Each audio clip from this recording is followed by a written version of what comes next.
Assalamualaikum dan salam sejahtera. Anda sedang menonton episod pembukaan 999 bagi tahun 2023. Berdasarkan Akta Perikanan 1985, penggunaan bubu naga bagi menangkap hasil laut adalah dilarang sama sekali kerana ia mampu menjejaskan sumber perikanan. Namun, kehadiran nelayan asing yang melanggar syarat itu di kawasan perairan Tanjung Karang dilihat semakin membimbangkan sehingga mengganggu punca rezeki nelayan tempatan. Laporan wartawan Narisha Kalim membuka tirai 999 minggu ini.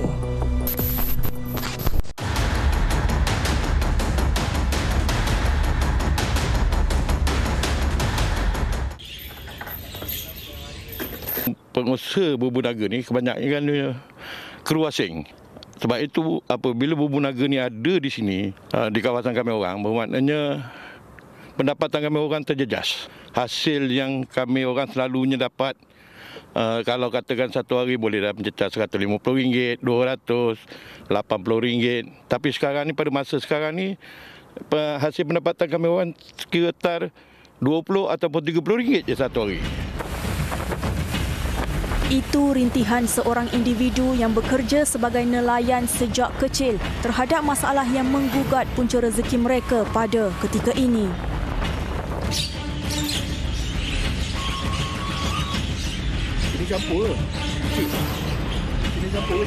Pada tahun 2022, sebanyak 451 nelayan pesisiran pantai yang terdiri daripada warga tempatan direkodkan di daerah Tanjung Karang. Menurut seorang ahli Persatuan Nelayan yang berusia 59 tahun, ekonomi nelayan di kawasan sekitar Tanjung Karang semakin merosot akibat hasil tangkapan laut yang tidak memuaskan. Masalah tersebut dikatakan berpunca daripada kehadiran nelayan asing yang aktif menggunakan bubu naga untuk menangkap hasil laut. Sebab kita seorang nelayan ni di pesisir pantai marah, bukan apa. Bubu naga ni akan menghancurkan tanah-tanah yang ada. Dia akan membusukkan tanah di dasar laut. Macam mana nak datang pembiakan ikan ni? Sedangkan ikan membuang telur, membuangkan benih di pesisiran pantai. Apabila tanah di pesisiran pantai itu hancur, rosak, berbau, habislah. Dia orang ni datang ke sini bukan ada permit pun, kosong. Kosong semata-matanya. Datang sini bekerja di sini kan. Dah lah pakai bubu naga kan. Tak ada permit pula tu. Lepas tu bekerjanya bubu naga dekat sini. Itu yang kita tak nak tu.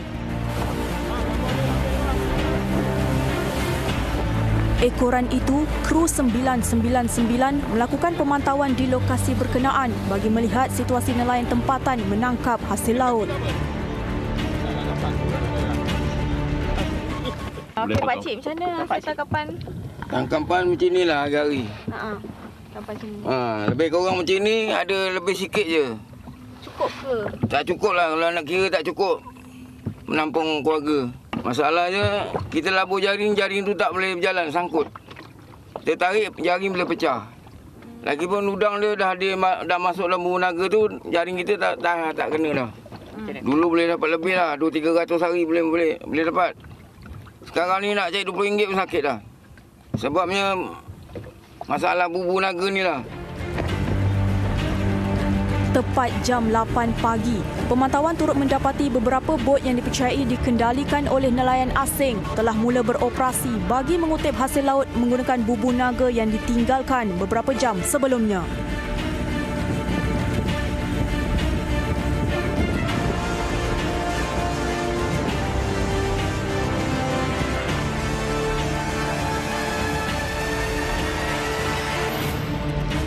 Bertindak mengikut aduan dan risikan, Agensi Penguatkuasaan Maritim Malaysia APMM Selangor menjalankan operasi secara penyamaran bagi membantras kegiatan nelayan asing menggunakan bubu naga.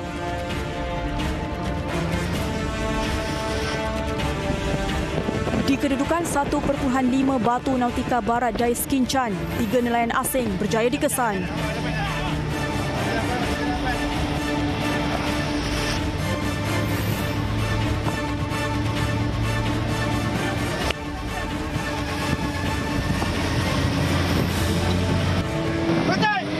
Betul!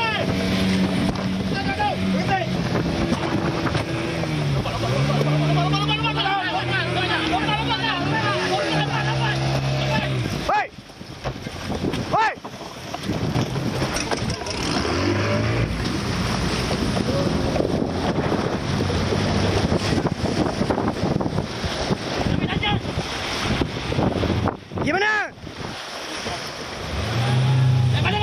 Saya takut ya. Takut apa? Sementara itu, terdapat beberapa nelayan asing sempat melarikan diri dan meninggalkan bot mereka sebaik menyedari kehadiran pihak berkuasa.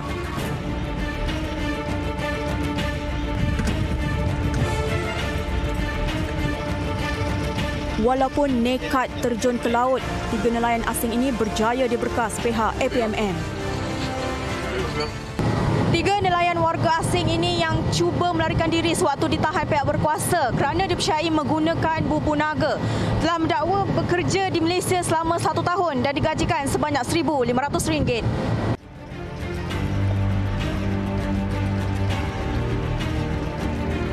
Mereka turut mendakwa menggunakan sistem pengesanan global GPS bagi menentukan kedudukan bubu naga yang dipasang sepanjang perairan lokasi berkenaan. Ada berapa? 3? 5. 5? Itu lulunya. Mana? Okey, ni. Semua. Bukan yang ni. Ini. Kalau ikut di bubu naga dia ada isu kan. Bila dulu dia pakai bendera. Lepas tu, bila pakai bendera, yang nelayan-nelayan ni, dia akan potong lah. Jadi untuk mengelakkan bubu tu dikesan, jadi dia just buang and then dia marking pakai GPS location lah. Bot kedua yang berada berhampiran turut ditahan dan siasatan mendapati 60 set bubu naga dipercayai digunakan untuk menangkap hasil laut.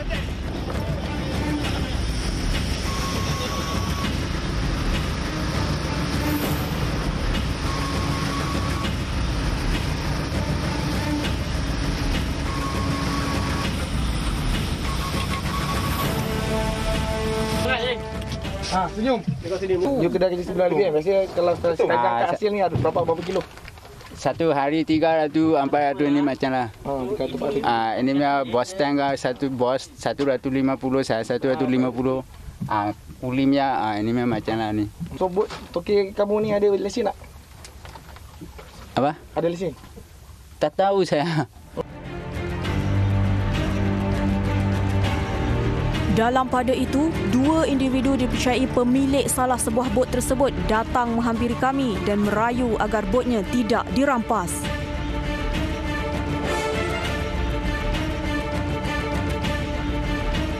Lesen. Ni bot ah. Bukan.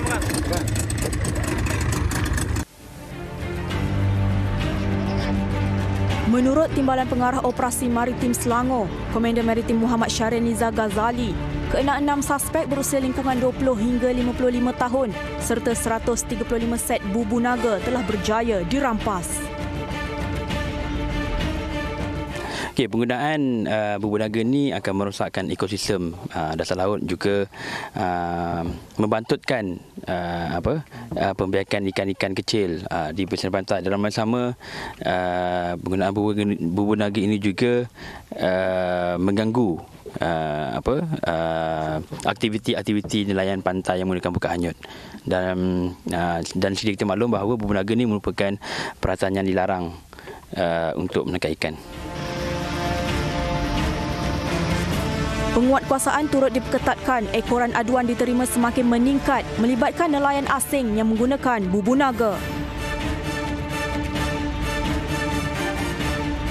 Kesemua yang ditahan disiasat mengikut Akta Perikanan 1985 serta Akta Immigration 1959 Palang 63 gara-gara bot yang digunakan tidak mempunyai lesen dari Jabatan Perikanan Malaysia serta tidak memiliki dokumen pengenalan diri yang sah.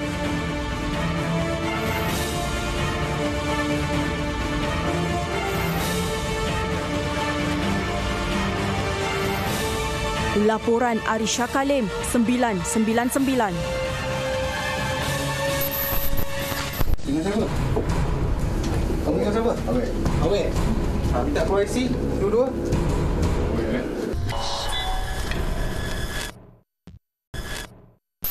Dalam keseronokan menyambut Tahun Baru 2023, Jabatan Hal Ehwal Agama Islam Negeri Sembilan tidak terkecuali dalam menjalankan pencegahan terhadap kesalahan jenayah syariah.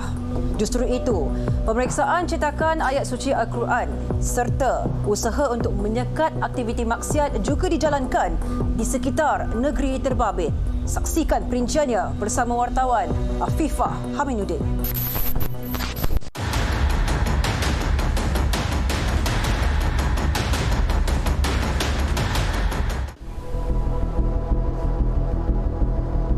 Susulan kes penemuan longgokan hiasan dinding Al-Quran di kawasan perindustrian Arab Malaysia dinilai baru-baru ini, Jabatan Hal Ehwal Agama Islam Negeri Sembilan melakukan pemeriksaan di beberapa premis sekitar kawasan terbabit bagi melengkapkan siasatan. Kalau ikutkan apa yang kita buat sebelum ni yang longgokan tu, frame yang sama. Frame yang sama macam ni. Ini contoh dia lah frame dia. Yang ni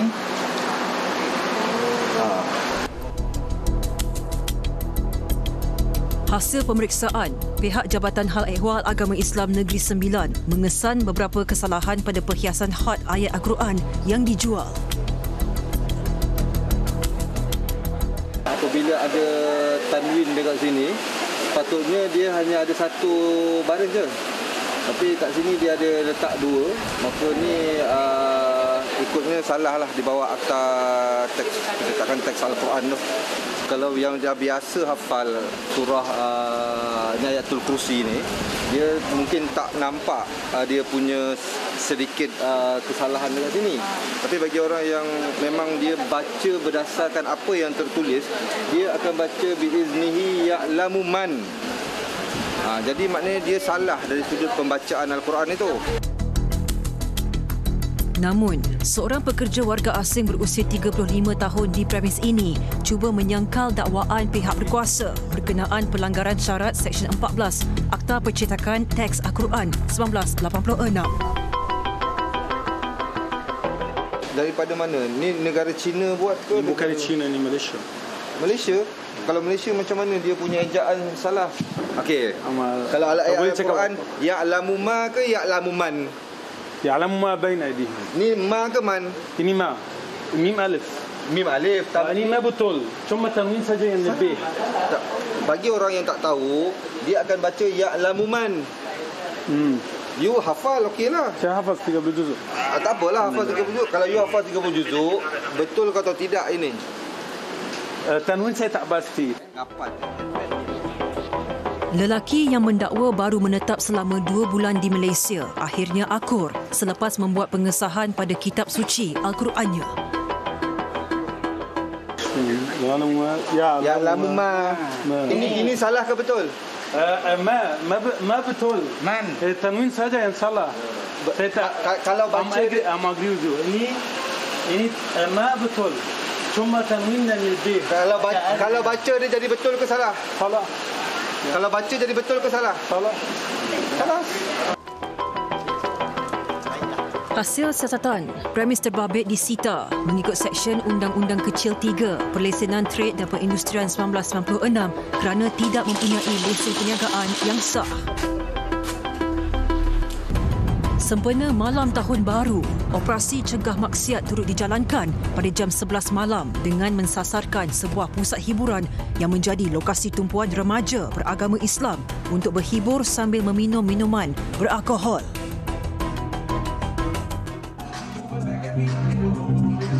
Sebaik tiba di lokasi sekitar Bandar Baru Nilai, pihak Jabatan Agama Islam Negeri Sembilan melakukan ujian pengesanan alkohol terhadap pengunjung beragama Islam. So, buka bagi kat pegawai saya akan test kamu punya kandungan alkohol dalam badan. Okey? Mau minum tadi? Ha? Tiket? Oh, sampai tadi. Hari kawan tiket juga, 112. RM3,000 ataupun 2 tahun penjara ataupun... Lelaki berusia 22 tahun ini antara 9 individu yang ditahan ketika pemeriksaan kerana disyaki mencuba minuman beralkohol bersama rakannya. Dalam pukul 11 lebih macam tu lah, 11.30. Sebab saya pun baru je sampai tadi. Sini memang dah pernah datang macam mana? Tak pernah datang, saya first time datang sini. Memang plan nak sambut New Year dekat sini? Lebih kurang macam tu lah. Dari mana tadi? Saya daripada Sepang. Sepang duduk dengan parents ke macam mana? Duduk dengan parents. So ni datang sini cakap apa dengan parents? Saya cakap saya keluar pergi melepak je. Tambahnya, gara-gara sifat ingin tahu yang menebal dalam diri, lelaki ini mula mencuba minuman beralkohol sejak berusia belasan tahun. Macam lepas minum ke apa, parents tak tegur, macam tak ada bau ke? Saya selalunya kalau balik, saya tak terus balik rumah. Saya akan menetap dekat hotel ke atau rumah kawan macam tu lah. Kalau saya dah expect biasa keluar lama, saya akan cakap dengan parents saya balik esok macam tu lah. Kalau saya mabuk teruk, memang saya akan panggil kawan lain lah yang biasa lepak. Sebab sekarang saya tak rasa macam mabuk pun, saya rasa macam sedar ya, sedar drive. Kesemua 9 individu beragama Islam yang ditahan kerana disyaki positif dalam ujian pengesanan alkohol berusia di antara 20 sehingga 31 tahun. Meneguk minuman keras untuk berhibur.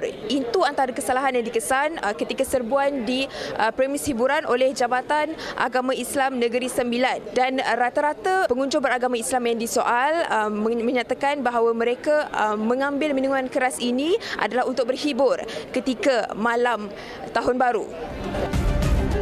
Menurut Ketua Unit Operasi Bahagian Penguatkuasaan Jabatan Hal Ehwal Agama Islam Negeri Sembilan, Ahmad Zaki Hamzah, kesemua yang ditahan di bawah Seksyen 78 Enakmen Jenayah Syariah Negeri Sembilan akan dibawa ke Pusat Dakwah Islamiah Paroi, Seremban untuk tindakan lanjut.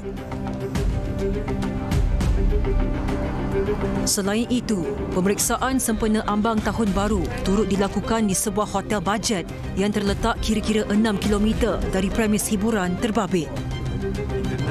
Alasan sepasang kekasih kononnya ingin berehat selepas pulang dari kerja tidak berhasil ketika bilik hotel mereka diserbu pihak berkuasa.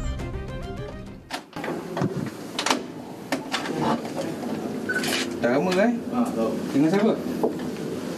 Kamu dengan siapa? Awek. Minta keluar IC dua-dua. Awek minum ah? Kerja. Kerja minum. Kerja minum? Tak, bawa balik kerja. Kerja apa? Potong rumput, kebun. Terus ni. Lelaki berusia 31 tahun itu mendakwa mereka mendaftar masuk ke hotel berkenaan pada jam 9.30 malam sejurus pulang dari kerja di Labu, Negeri Sembilan. Ni check-in memang plan nak check-in sini ke macam mana ke? Maksudnya memang sengaja nak check-in kat sini ke macam bau dari mana? Daripada Sedang. Daripada Sedang. Buat apa kat Sedang? Hospital Sedang. Oh, lepas tu penat nak check-in kat sini ke macam mana? Balik jumpa Penang. Okey. Susulan itu, pasangan terbabit dibawa ke Pejabat Penguatkuasa Jabatan Hal Ehwal Agama Islam Negeri Sembilan, Daerah Nilai dan disiasat mengikut Seksyen 61 Enakmen Jenayah Syariah Negeri Sembilan 1992 kerana cubaan melakukan persetubuhan haram. Laporan Afifah Haminuddin 999.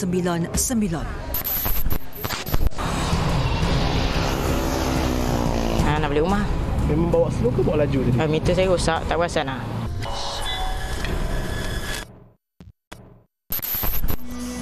Setelah menyambut Tahun Baru dengan minuman keras, mereka kemudiannya memandu dalam keadaan mabuk. Itulah antara kesalahan trafik yang berjaya dikesan dalam operasi ambang tahun 2023 sekitar Kuala Lumpur. Wartawan Tun Nizami Hashim menyertai operasi berkenaan bersama Jabatan Siasatan dan Penguatkuasaan Trafik Ibu Pejabat Polis Kontingen Kuala Lumpur.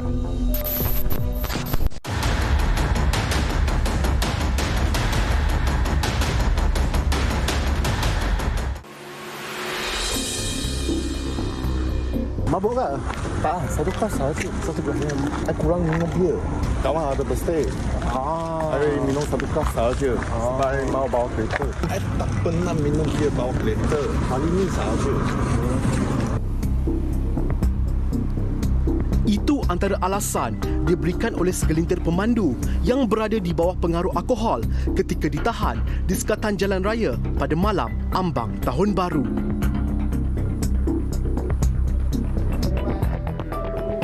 Operasi khas Malam Ambang Tahun Baru dilaksanakan di 5 lokasi tumpuan orang awam di sekitar ibu kota dengan penglibatan 230 pegawai dan anggota dari Ibu Pejabat Polis Kontingen Kuala Lumpur. Walaupun kita akan mendirikan sekatan-sekatan jalan raya, akan tetapi keutamaan kita adalah untuk memastikan penyelesaian keselamatan lalu lintas. Untuk mengelakkan sebarang aktiviti seperti samseng jalanan, mak rempit dan juga apa-apa aktiviti yang menyalahi undang-undang trafik berlaku. Memandu kenderaan dan menunggang motosikal tanpa lesen yang sah antara kesalahan trafik dikesan menerusi operasi yang digerakkan pada jam 10 malam itu. Cik, tak ada lesen sebenarnya, Dek. Dalam sistem tak ada lesen. Motor abang tu saya? Motor Abang Ipah, sebab Abang Ipah jual kat saya. Dia suruh buat pergi kerja balik kerja dah. Lesen tak ada Lesen tak siap lagi.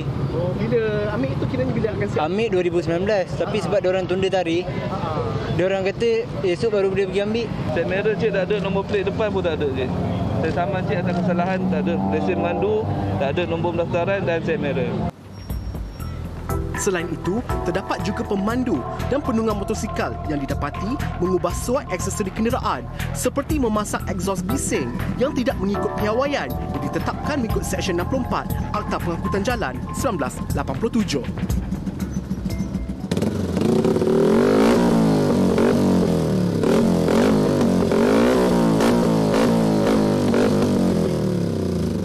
Ada ubah suai? Ada Aizu lah. Berapa harga tukar exhaust tu? Aizu dalam 200 lebih lah. Kenapa tukar exhaust tu? Sebab dalam style. Tunjuk member lah situ lah. Pernah saman ke sebelum ni ke macam mana? Pernah. 3 bulan lepas. 3 bulan lepas? Lepas tu pasang balik? Pasang balik. Meskipun tiada sambutan ambang tahun baru diadakan di Kuala Lumpur, namun tindakan segelintir orang awam yang menyambutnya secara bersendirian termasuk di permis-permis hiburan dengan meneguk minuman keras, tindakan mereka yang memandu di jalan raya yang bukan sahaja mengancam nyawa mereka tetapi turut mengancam nyawa pengguna jalan raya lain. Dan pada malam ini, 6 sekatan jalan raya telah diadakan di sekitar Kuala Lumpur untuk mengesan pesalah trafik termasuk mereka yang memandu dalam keadaan mabuk. Penggiat seni berusia 32 tahun ini antara yang ditahan ketika dalam perjalanan pulang dari sebuah pusat hiburan pada jam 12.30 tengah malam. Jam yuk. Stop. Boleh. Kuat 196. Ada minum ke? Sikit lah. Oh. Boleh bawa motor ke bang minum? Tak ada, sangat punya. Sekarang memang macam setiap hari orang mabuk, orang akan stay tau. Sampai betul-betul macam dah boleh balik baru. Tadi stay lah tadi? Tadi stay. Tapi kawan terus macam ajak lepak dekat sini. So kita pergi sana. Lain pula kisah bapa kepada seorang anak ini yang ditahan setelah bacaan alkohol dalam nafasnya menerusi mesin evidential breath analyzer didapati melebihi 50 mg. Berapa bacaannya? 130. 130, tinggilah tu. 100 punya 136. Tu just seorang ke? Bawa air punya bini. Adalah dalam kereta. Dia tak drive. Seperti ada minum banyak. Dia lagi mabuk. Dia minum, I tak ada minum, I minum satu kelas saja. I cakap nanti mau bawa kereta. Apa kita bawa ujian kedua Kat Balan. Ujian kedua. Mau pergi ujian. Ujian kedua. Tak apa. Sekejap. Sebab betul tak nak. Kasuan nak tidur. Ada anak dalam kereta? Ada satu anak. Bahaya mau bawa kereta ada anak lagi. Minum satu sahaja. Yalah kalau accident ada anak. Aku tahu sebab lekat sahaja.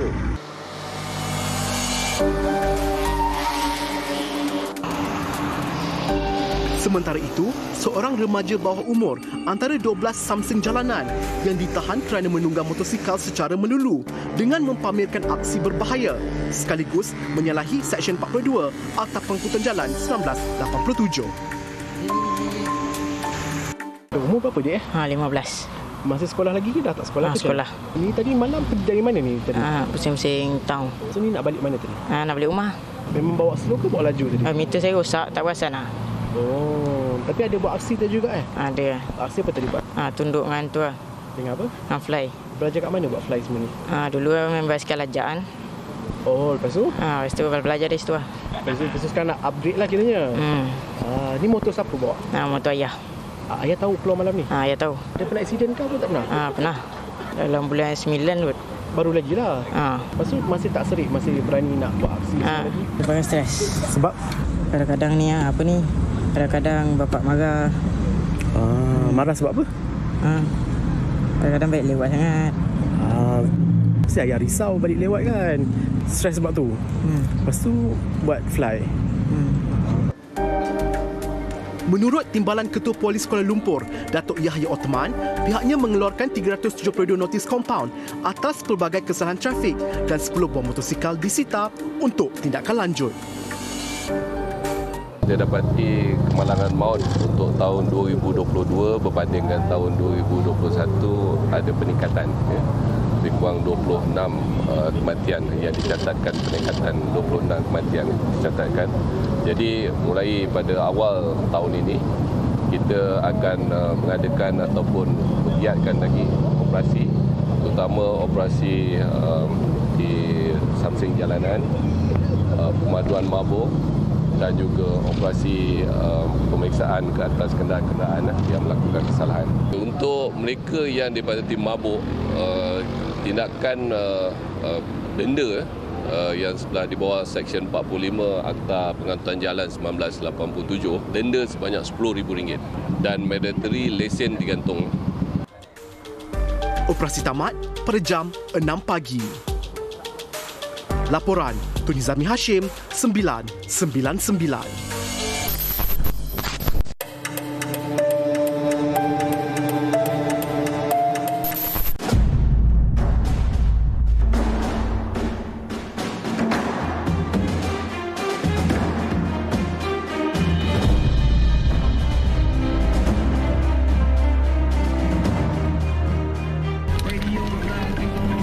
Wow.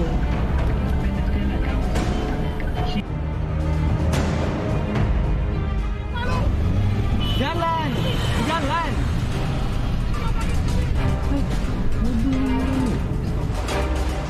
Cuba memberhentikan pemandu lain lalu mengeluarkan kata-kata kesat. Itulah aksi seorang lelaki sebelum bertengkar dan menghayunkan rotan terhadap seorang pemandu e-hailing sekitar Jalan Sungai Way, Petaling Jaya pada 23 Disember lalu. Insiden yang dirakam oleh penumpang wanita kenderaan terbabit tular sehingga mencecah 2.8 juta tontonan di laman sosial.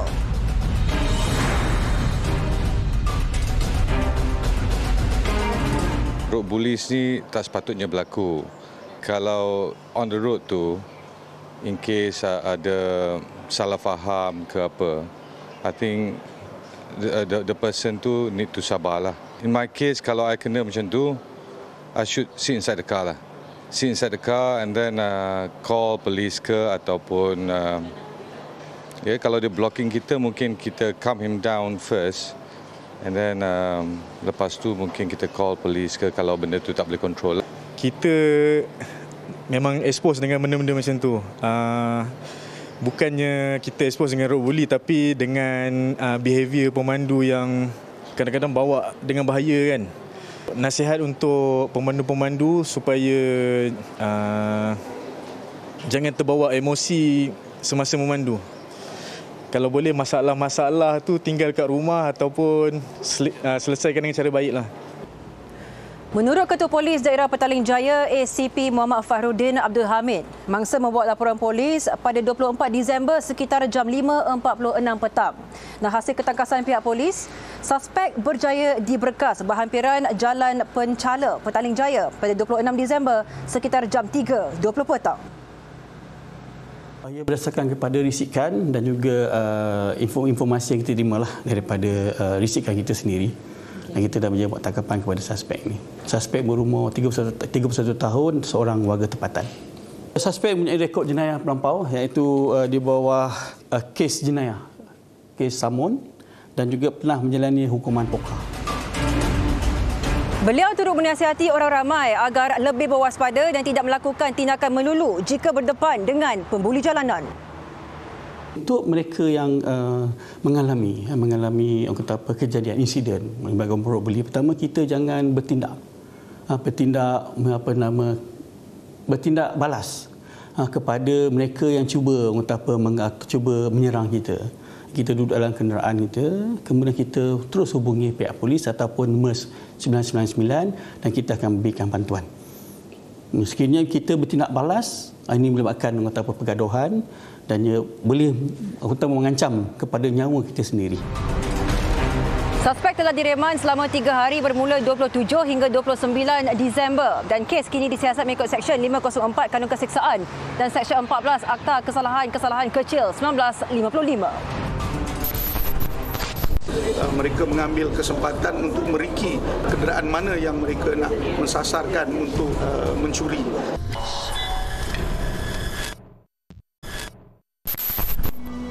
Geng Heria Putih, itulah nama samaran bagi sindiket yang bergiat aktif mencuri kenderaan menggunakan alat kawalan jauh di sekitar Lembah Kelang. Dan menurut polis, sepanjang tahun 2022, sebanyak 15 kenderaan dihilangkan oleh suspek. Saksikan butiran kes ini bersama wartawan Adisha Khalid.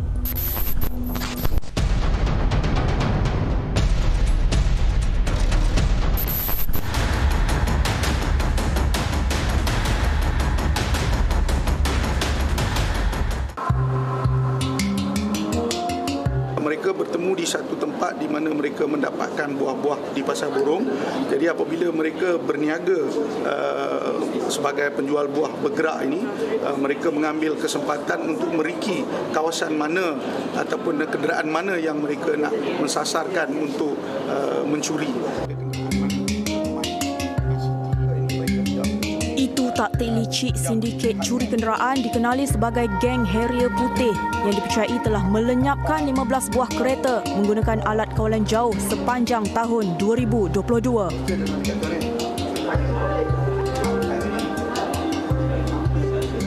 Jadi bagi kenderaan-kenderaan yang perlu menggunakan mesin programmer ini, apabila mereka pecahkan, untuk yang mana mereka tidak ada kunci, mereka akan gunakan programmer ini, mesin programmer ini untuk sinkronisekan dengan kenderaan tersebut untuk mereka start kenderaan dan mereka bawa lari.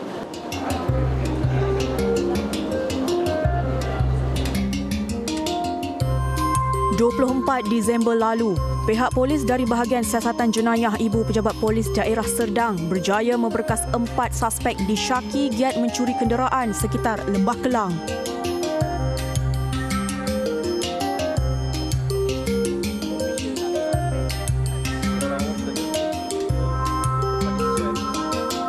Suspek dipercayai hanya mencuri kereta pada waktu pagi dan mensasarkan kenderaan yang diletakkan di luar kawasan perumahan, MRT dan LRT.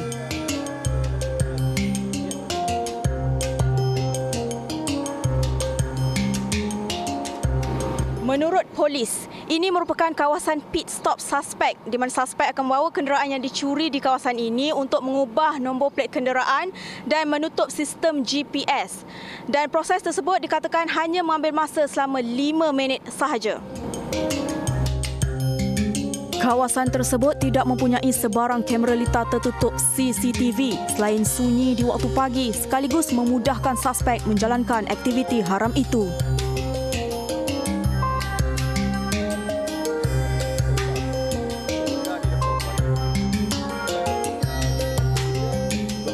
Sebuah kenderaan jenis Myvi yang dicuri sewaktu serbuan dijalankan sempat diselamatkan pihak polis sebelum dibeli oleh pihak ketiga. Dia masuk dalam, dia akan pecahkan. Bila pintu buka, terus dia akan buka bonet. Inilah dia cari switch mana ni, untuk dia orang matikan dia punya bunyi alarm dia orang tu. Mesin programmer untuk mencuri kereta tersebut dipercayai dibeli secara dalam talian dan suspek dikatakan mempelajari taktik itu di laman sosial. Sekarang ni kereta ni dah boleh start menggunakan mesin programmer ni dengan menggunakan kunci pendua tu. Dia dah boleh start dah untuk mereka melarikan kenderaan tersebut. Selain menggunakan Heria Putih sebagai striker, satu kenderaan lain turut digunakan sebagai pemantau bagi memastikan keadaan selamat.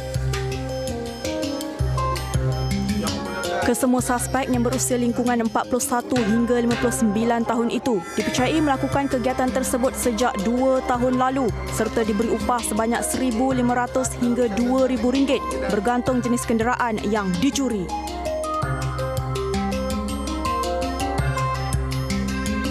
Bagaimanapun, siasatan lanjut menunjukkan terdapat dalang utama di sebalik sindiket geng Heri Putih tersebut yang kini giat diburu pihak berkuasa.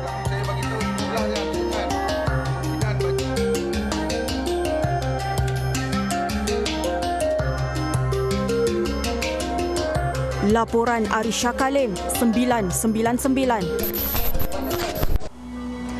Fenomena air pasang besar membawa kepada perkongsian maklumat menerusi email dan laman sosial rasmi 999 sentiasa kami alu-alukan. Dengan itu, kita jumpa lagi di minggu hadapan. Mewakili tim perbetan 999, saya Sofia Nur Solehatun mengucapkan Assalamualaikum dan selamat malam. Ingat, jenayah membawa padah.